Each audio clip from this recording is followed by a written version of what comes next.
First-time home buyer, what you need to know before buying a house.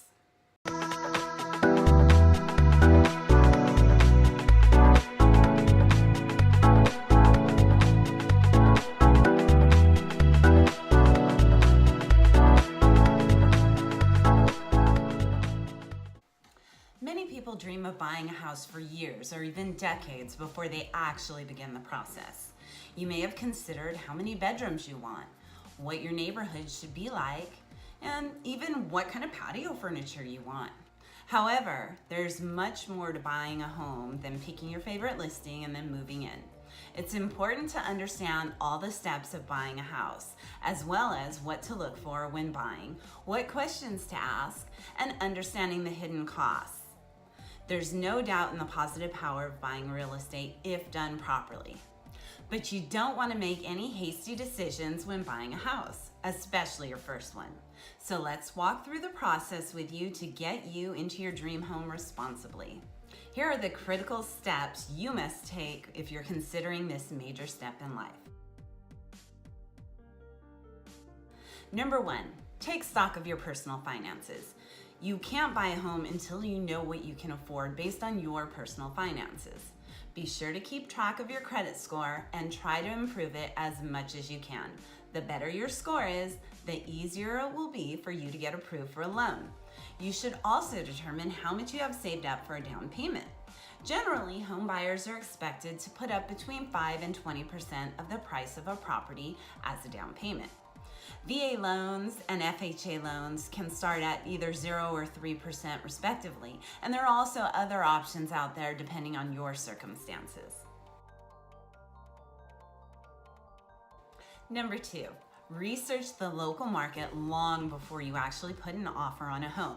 You should be monitoring the condition of the market in the area where you will be buying, paying special attention to the length of time that most homes in your price range stay on the market, and if there are any big shifts in the asking price. Partnering with an awesome local realtor can help you understand these key data points. Number 3, go through the pre-approval process before you even start looking. You may be able to guess what your house budget is based on your finances and your credit score, but speaking with a lender will help you determine what that specific number is. In order to get pre-approved for a mortgage, you're going to have to provide the lender with some financial information, including assets and debts. Number 4, list your priorities. Once you know how much you can actually afford, you can actually begin your search for a home among listings in your area of choice. Although you probably won't be able to find a listing that fulfills every item on your wish list, like that man cave or she shed, it's a good idea to keep your priorities on top of mind to ensure you know what to look for when buying a house, and to let your agent know as well. So write them down and make sure to revisit them as you begin looking at homes. More on that later. Number 5, find an agent. With your list of priorities and your pre-approval information in hand, speak to a real estate agent who can help you find a home. An agent can facilitate negotiations between buyers and sellers and show you properties that fit your budget and meet your needs. Number 6, make an offer and negotiate. With the help of your real estate agent, you will determine a fair price to offer the owners of a home in which you're interested. Try to avoid making a lowball offer. Often, owners who receive an offer that is obviously too low simply refuse it up front and don't engage any further.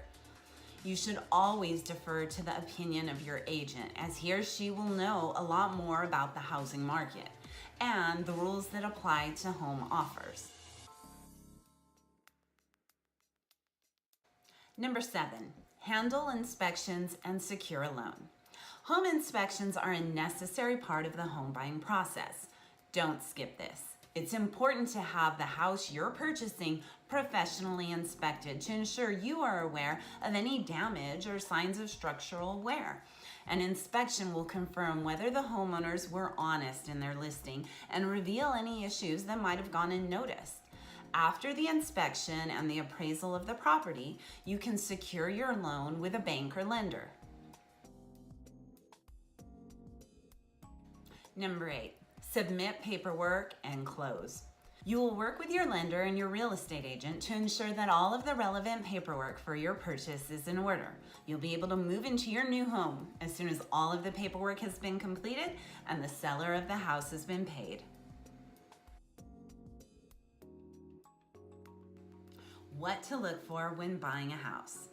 When you begin touring homes with your real estate agent, you may be focused on the size of the yard or the square footage of the kitchen.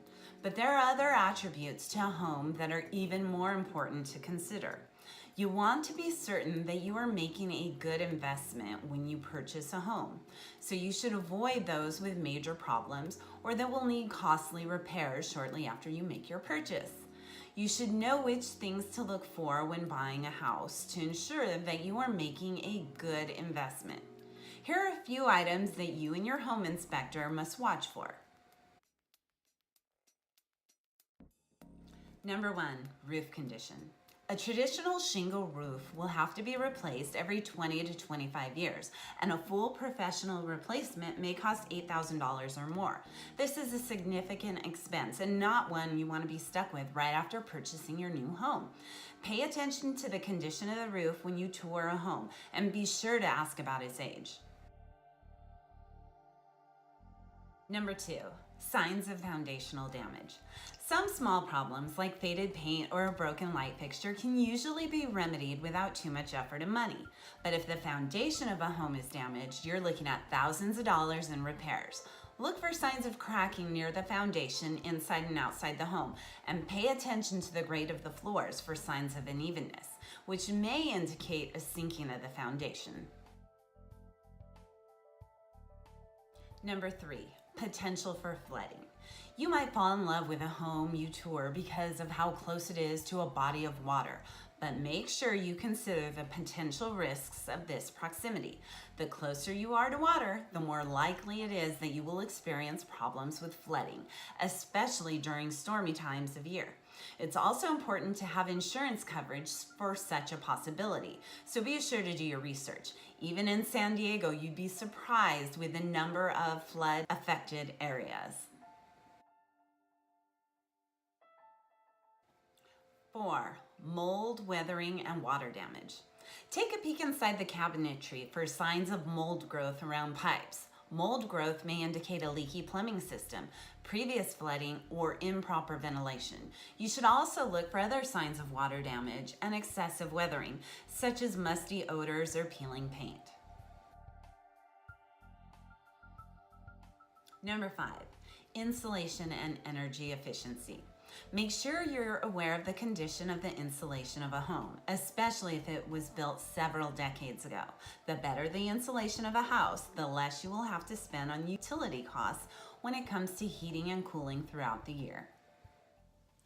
Thank you guys for watching. I hope you enjoyed the video. Please give me a thumbs up if you did. And if you have ideas for other videos that I can do, please leave them in the comments below.